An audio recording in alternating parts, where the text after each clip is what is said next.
NDA സ്ഥാനാർത്ഥി സുരേഷ് ഗോപിയുടെ പ്രചാരണം തൃശൂരിൽ പുരോഗമിക്കുന്നു. ഓരോ കുടുംബയോഗങ്ങളിലും തൃശൂരിനെ വികസന പാതയിലേക്ക് നയിക്കാനുള്ള മാർഗങ്ങളാണ് സ്ഥാനാർത്ഥി ജനങ്ങളുടെ മുന്നിലേക്ക് വെക്കുന്നത്. സുരേഷ് ഗോപിയുടെ വികസന കാഴ്ചപ്പാടുകൾക്ക് പിന്തുണ നൽകിയ വലിയ ജനപങ്കാളിത്തമാണ് ഓരോ പ്രചാരണ പരിപാടികളിലും ഉള്ളത്.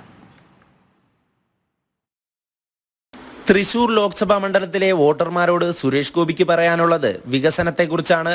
ഓരോ ഇടങ്ങളിൽ പോകുമ്പോഴും അവിടുത്തെ സാഹചര്യവും വികസന മുരടിപ്പും മനസ്സിലാക്കിയാണ് സ്ഥാനാർത്ഥി ജനങ്ങളോട് സംവദിക്കുന്നത്. ഇന്നലെ കണ്ണംകുളങ്ങരയിലായിരുന്നു ആദ്യ കുടുംബയോഗം. സുരേഷ് ഗോപിയുടെ വാക്കുകൾ ശ്രവിക്കാൻ ഓരോ കുടുംബവും തടിച്ചുകൂടി. പിന്നീട് വിവിധ സ്ഥാപനങ്ങളിലും സ്ഥാനാർത്ഥിയെത്തി. തൃശൂർ കോർപ്പറേഷനിലെത്തിയ അദ്ദേഹം കൗൺസിലർമാരെയും ജീവനക്കാരെയും മേയറിനെയും കണ്ട് വോട്ടഭ്യർത്ഥിച്ചു.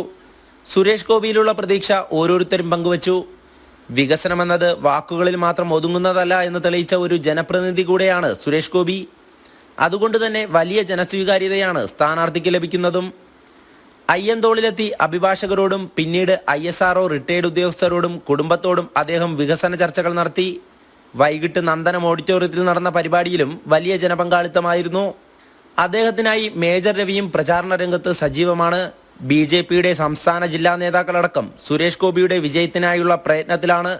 ഓരോ ഘട്ടത്തിലും വലിയ വിജയപ്രതീക്ഷയിൽ തന്നെയാണ് NDA നേതൃത്വവും മുന്നോട്ടു പോകുന്നത്. സുരേഷ് ഗോപി എന്ന വ്യക്തിത്വവും നരേന്ദ്രമോദി സർക്കാരിന്റെ വികസന പ്രവർത്തനങ്ങളുമൊക്കെ തൃശൂരിലെ ജനങ്ങൾക്ക് വലിയ ആത്മവിശ്വാസമാണ് നൽകുന്നത്.